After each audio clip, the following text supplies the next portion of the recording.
Believe Nation, how we doing? Happy Monday. Happy Monday.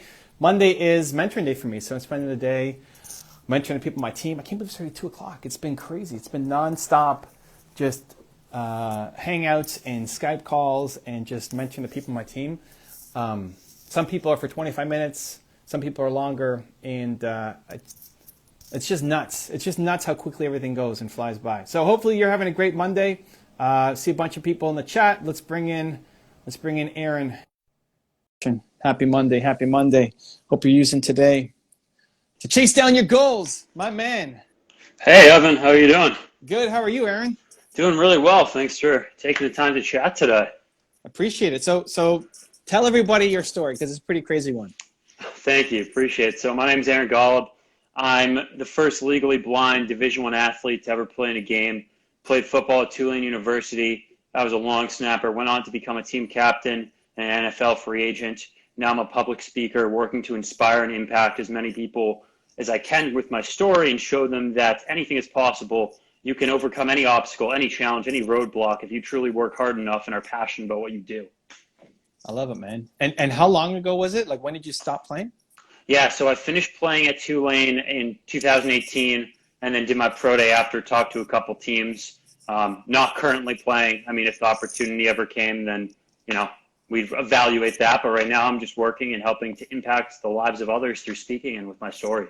Yeah. So what does the last 2 years look like then for you? Yeah. So after football, I definitely had a hard time at first. I talked to teams, I didn't make one at first, and I, went into an industry in business, and I didn't like what I was doing at first. Was living in a city that I didn't really enjoy, didn't know a ton of people, and decided to move back to Boston, where I'm from originally. Found a career that I love. I moved in, I'm near family, near friends again, which I love, being able to have those people around. And my work now, I just kind of came to that realization where I want to be able to impact others. And I have this gift that, some people might look at it as a curse where, I was born legally blind. But my strong belief is I'm legally blind because it happened for me and not to me. And because of that, I have this ability, this mindset to help pave the way for others and help show people that you can accomplish anything. And ever since I kind of took that shift and started helping others in that way, it's been so rewarding, and I've loved doing it. Do you find that you learn faster than other people at some things? I think it depends on what. I mean, as funny as it is, I'm still a visual learner, which is weird. I need to see things, but the issue is I need to see things up close. I need them really large print for me to see them. And that's how I learn. So a lot of the times it takes me longer to learn because of that. But, in the same sense, I'll rely on other things. So I'll pay more attention to hearing. If I'm crossing a street, you're going to look both ways. I'll do that, but I'm really paying more attention to the hearing. And so I kind of learn things that way as well.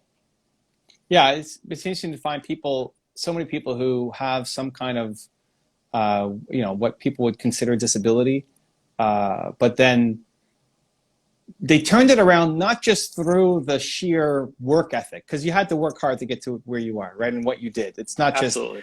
It definitely didn't come easy. So there's definitely the hard work element, but I've also found it curious to find how they hacked it so that you've actually find a different way to learn that most people don't even consider, because they just think, okay, textbooks and here we go through school. And so it's awesome to see the people who've then kind of hacked their own learning style, whether it's being blind or having ADHD or whatever it is that people would say, well, you don't have a shot, but then through the hard work plus the hacking, you make it. Yeah, and the truth of the matter is, no matter what your challenge is, you're going to fail. I mean, I fail every single day, countless times. But the difference is every time I fail, I learn from it, I adjust what I'm doing, and I get back up every single time. Because you're not going to succeed if you get up once or 10 times or 100 times. You're going to succeed when you get up 10,000 times, 100,000 times. If you keep doing it time and time again, and that's kind of the thing, if you can get into that mentality and not care if you fail because you're learning from your failures, no matter what you do, you can succeed. So while we've got this time together, is there anything I can help you with for your mission, your journey, what you're working on? Yeah, no, absolutely. I mean, I'm trying to expand my public speaking. I'm trying to reach as many people as possible and really have an impact on them. And any advice that you have regarding, how can I get in front of more people? How can I get my message out to as many people as possible? I'd greatly appreciate that advice. Well, you're already hitting some new people. You got people in my audience saying, so grateful to have found you. So you're getting some love here. How often are you making videos? I try and post on Instagram probably, I actually really started this whole journey a few months ago, and I really got into the whole posting more on Instagram only a couple months ago, and I've been trying to post more consistently, but I need to get it to the point where it's every day and not, twice a week. Especially as a speaker, this is what you do. Yeah. Right? If you want to be seen as a speaker, then you need to speak more. So, just like if somebody wants to be, if you were, training to be going for the NFL or D1 athlete, you weren't just in the gym once or twice a week. Absolutely. Right? So same thing. If you want to be one of the greats, it's the daily practice, and making videos is your practice. So what's been the holdup for you? You know it. I have to make more content. What's been the holdup that hasn't let you to make a video a day? I don't think there's a holdup or an excuse. I mean, my personal opinion is that every day that I don't do that, I choose not to. There's no reason. There's no excuse. Everything I do in life, if you don't do something, don't have an excuse. Own that you're not doing it. And the simple fact is I own that I'm not making a post every day. I mean, at first, I think my mindset was, okay, I don't really post on Instagram that much. Let's start easing into this whole daily posting. And that's why I was, once a week, twice a week, multiple times a week. But, the truth of the matter is I could have been posting every day and I haven't been. There's no excuse. There's no reason. I just need to do it. I guess it's more like with the story in your head. Is it that you don't know what to say? Is it that you don't perform well when there's no audience? Is it you don't know, your gear isn't good enough? Like, is it all of that? Like, what's the story in your head? No, yeah, I think the biggest thing for me is I've never, I love speaking in public. I love talking to others. I love doing interviews. But I've never been, I've never really done the whole, or been a fan of me doing the whole of, taking my phone, just taking a selfie video and making a minute speech. And, but, I have to understand that is something I need to do. If I want to be a top speaker, if I want to be a world-renowned public speaker, I need to do that. There's no reason why I shouldn't do that. Have you done Instagram Lives? I've done a couple, but not a ton. That's something I'm trying to get into more. And, one of the things that I'm trying to do is reach out to a bunch of people like yourself and just say, hey, like, can I get advice from you? And, a lot of people don't respond. Some people do, but, the people who do respond, I really greatly appreciate it. And it's incredible to just hear different points of view and opinions and just trying to expand my network. I mean, I liked it. You reached out. We saw your story. I get a lot of DMs, but I liked how you position it. So it's I would copy and paste whatever you sent me. The people, that was great. But I'm thinking more Instagram Lives on the flip side, where you're helping people. Okay. You're not asking for advice or doing an interview. You're coaching. Because so reach out and have someone on and kind of work with them on the Instagram Live. Okay. Yeah. So how many people follow you right now on Instagram? I think about 23 or 400. Great. You DM them and you say, hey, I'm starting a new show. I'm coaching. 25 minutes every day at 1 o'clock Eastern, or whatever. Mm-hmm. Do you want to be a guest? You come and you ask any problems you have. I'll coach you through it, and awesome. For free, 100% free. I want you to help, and so I want to help you, and hopefully by people hearing your story too, they get inspired. So together we can inspire. We can send a message of hope and inspiration to the world, to anybody who's watching. That's a great idea. And they're already following you, right? So it's not a cold, like, who is this guy who's hitting me up, right? They know you somewhat. They like you. Maybe you've got a few more followers after doing this together. And not everybody's going to say yes, but it's not like you only have 4 followers. Mm-hmm. Yeah. So you got a big pool. And it's not like I'm saying, hey, would you like to, pay me to coach you? I'm offering, hey, I'd love to do this for free. I'd love to get to know you and help you any way that I can. Would you want to go on an Instagram Live with me? Yeah, whatever questions you have, I want to see you win. Right? Thank you. And then people will come on. Yeah, I mean, some people will be way too camera shy and never do it, but you've got enough in your existing following pool that some people will say yes. That's what I did. That's what helped grow my Instagram channel at the beginning. but also I just love doing it. I think you'll love it. I think you'll just enjoy being able to see somebody, even though you're legally blind, but be able to to see the person and know that you're having an impact. I think that's how you step one in. And then you can get to making the video content, because when you can imagine that when you're speaking on stage, you're not speaking to 1,000 people or 5,000 people or whatever. You're speaking to individuals. Yeah.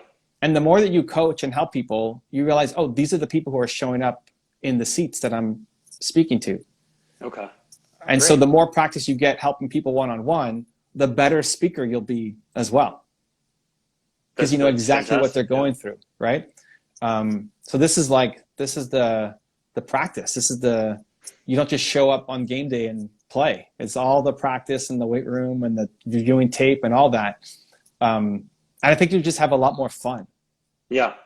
No, I think you're right. It's something that as soon as I really picked this journey of going into speaking and trying to help others through my story, I mean, I've loved every step along the way.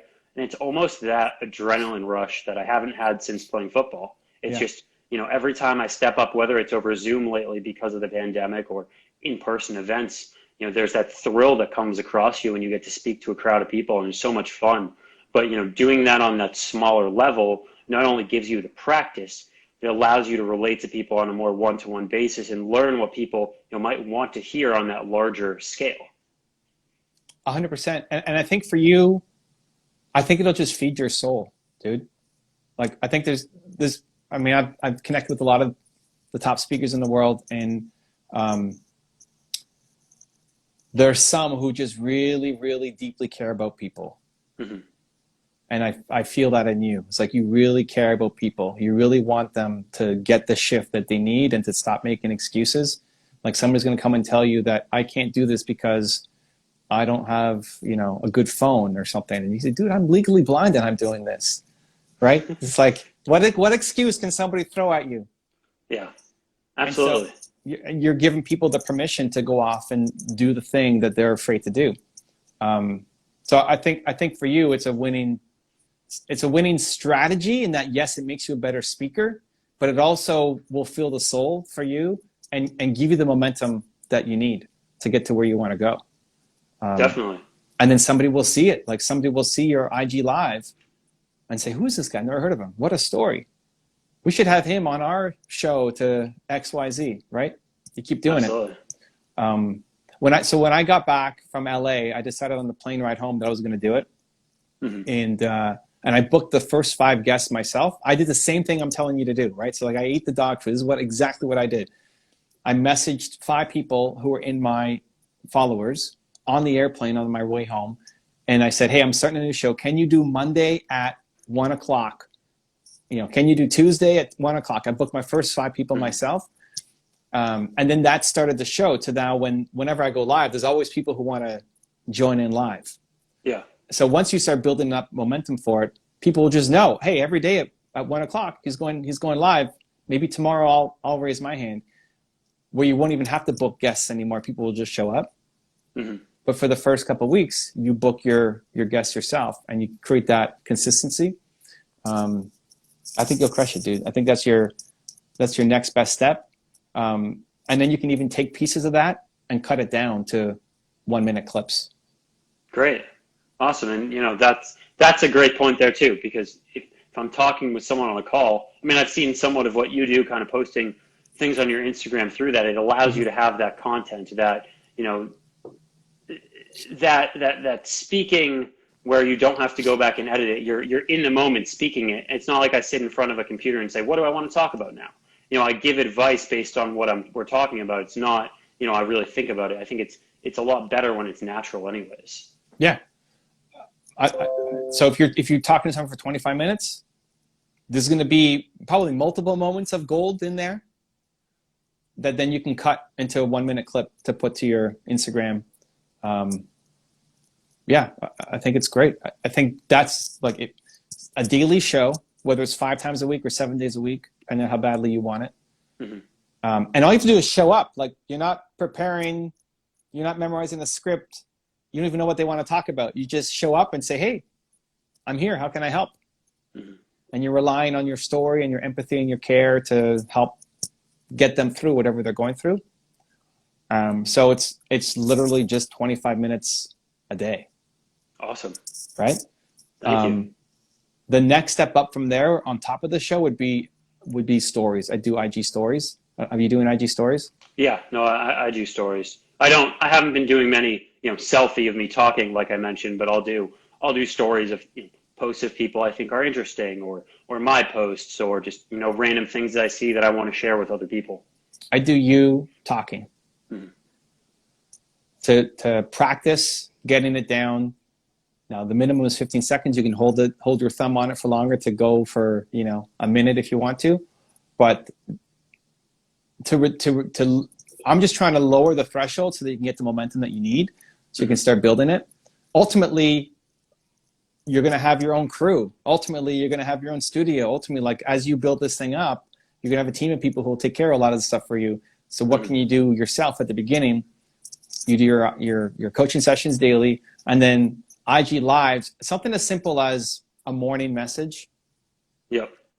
Like 15 seconds to start your day. Every day I want to hear what you've got to say. Whether it's a message that you like give yourself. I don't know if you talk to yourself in the morning, or you read, or you pray, or you whatever you do to get kind of ready for the day. Share that. Absolutely. Like awesome. You have some kind of morning routine? Yeah, no, every morning I have a routine. So I wake up, early depending on the day, usually between 5 and 5:30, take a cold shower. I do some reading, do some meditation or breath work. I work out, have breakfast, and then get to work. Yeah, so like just before you get to work, the last step is sharing 15 seconds on Instagram. So whatever came to you, there's so much that happened to you already, through a dream that you might have had last night, to the cold shower and what's going through your head, through the workout and how you're pushing yourself, through maybe the voice in your head while you're having breakfast. Like there's all these moments for inspiration through that first hour or 2 hours or whatever it's taking to go through all that in the morning. And then just before you start your day, whatever that looks like, 15 seconds, tell me something. Awesome. Set me up for my day, right? Like you wake up and you're tired like everybody else, and you're putting your pants on like everybody else, but then the habits and routines are the thing that separate you from everybody else. Absolutely. So the mindset that you have at the end of your routine is a lot stronger than what you had going into your routine. So at the end of the routine, just before you're ready to start your day, you're feeling pumped, you're feeling bold, you're feeling confident, like I'm ready to go take on this day. Like I'm going to own this Monday or whatever day. Sharing that as a gift. So other people may not, definitely don't have the routines that you do, definitely don't have the habits that you do, definitely don't have the resilience and the persistence and the mindset that you do. And so you're giving them that little gift every morning to help them feel the way that you feel. And as a reminder, you might be the only positive person in their life. Awesome. Thank you. That's phenomenal advice. Really appreciate it. And it's 15 seconds. I mean, you might take 15 seconds or a minute to think about what you want to say, but this is a skill to develop as a speaker. Like this is the craft that you want to work on. And I think those two things combined. So 15 seconds in the morning of your message. And if it takes you 30 to record it because you're going to hold it and go on, awesome. And imagine somebody needs that little boost every morning. They're going to get it from you in that message. And then the daily IG live show, 25 minutes. That's your next, do that consistently for the next month. That's some good homework. Awesome. Thank you so much. Really appreciate your time today. Yeah, man. Cool. Anything else I can help you with while you're here? I mean, I guess just any other advice. I mean, I have this opportunity to talk to you. Might as well learn from you. What, any other advice for getting in front of events and teams and things like that, or kind of take the small steps and, do the outreach as I'm going? So there's two ways to do it. There's sales and marketing. Outreach is the sales, which you're already starting to do, right? Like it's how you contacted me and said, hey, I'm first, Division I athlete, blind. So you can continue to do that. And I would look at people who you kind of mess with already. Look at who you're already following. Look at people who you like their world, even though they may not know you. It's the marketing side that I think you could pull up, which is creating the content to attract people to you. So How many for the outreach? How many are you doing in a day? It really depends because I do a variety of messages over email and messages on Instagram. So it really depends, what I have time for, who I find. I really try and be particular about who I reach out to. I reach out to a lot of teams to try and talk to them. I reach out to nonprofit organizations to talk to them. But then for the Instagram outreach, I focus on, people like yourself, people who platforms like you that I, relate to, that I enjoy looking at their material, and I focus on, really putting in the time to choose who I reach out to instead of just reaching out to any random person. So to help with the sales and the outreach, what I would do is take this clip, like take our interview. I'll save it on IGTV so you have a link to it, and then look through my followers, like the people who are following me. There's 190,000 of them, and see who you like, and reach out to them to say, hey, I did this with Evan, and here's the link. I'd love to do something with you. Awesome. My name means something to some people. It means zero to a lot of people, right? Like some guy down the street in Boston say, hey, I did this with Evan. Like, who the heck is Evan? But the people who follow me know me, right? Because they're following me. So absolutely, you take this link, and as part of it, like, oh, he did it with Evan? Huh, okay. You just get a second look. They're much more likely to respond. And then you do that for everything. For any charity that you do something with, you look at who's following them, right? Like, oh, you did this with them? Okay. And it may surprise you that some big people or big opportunities open up. And I love it. Like, if you can use my name to then get somewhere else, it's the best, dude, because I want to see you win. Awesome. Thanks so much, man. So I would do that, and then I would look back at the tape of your sessions. Not so much these, but when you're coaching people. Mm-hmm. So just like in football, right? Like, you watch tape back. Did I all the things that you look at on the tape? I don't even know what you look at, but you spend hours watching tape. Watch yourself back. It'll be humbling. You might have thought you did a great job helping somebody, and you watch it back like, oh man, I missed that, and I missed that, and I missed that. That's how you get better. So when you start your show, you do it for 25 minutes or 10 minutes or 15, however you want to do it. Mine are 25, and then you watch it back after to see what you missed, to see how you could have been better. Mm-hmm. It'll take you a while before you get to the point where it's like, I don't know, I got nothing. I thought it was great. I crushed that whole thing. You'll usually you're your own worst critic, and so you can watch it back and then make it better for next time. Awesome, thank you. Really appreciate all the help and guidance from today, Evan. Cool, man. I love it. Want you to win. For anybody watching, you want them to dive into your journey. Where's the best spot for them to go? Yeah, so 2 places. For my Instagram, I post content there, and after this conversation, I'll be posting a lot more. It's at Aaron J. Golub. And then also check out my website, aarongolub.com. I have a whole description of my story, articles, videos that I've been in, and that's kind of also how you can reach out for speaking opportunities as well. Cool, man. I love it. Well, cheering you on and want to see you win, and can't wait to read about your story. There was a guy who, motivational speaker, who was from my city, Toronto, and was homeless. And I gave him some advice. And then he moved to the US, got a little bit of speaking, ended up sharing a stage with Les Brown, got his first home, and he came back on. I gave him some more advice. And then he came back on like a month ago, and he's got this big house, and it's like living the life, dude, from being homeless. So I see that same, you got the potential, not that you're homeless, but you got like the potential of like someone who's starting off, who has a huge heart and a great message, who can have big reach. And I'm just super pumped to look back on this in a year and say, dude, look at what he did. It's amazing. Thank you. Really appreciate that. Cool. Much love, man. Do the work. I know you will. Have a great day. Take care.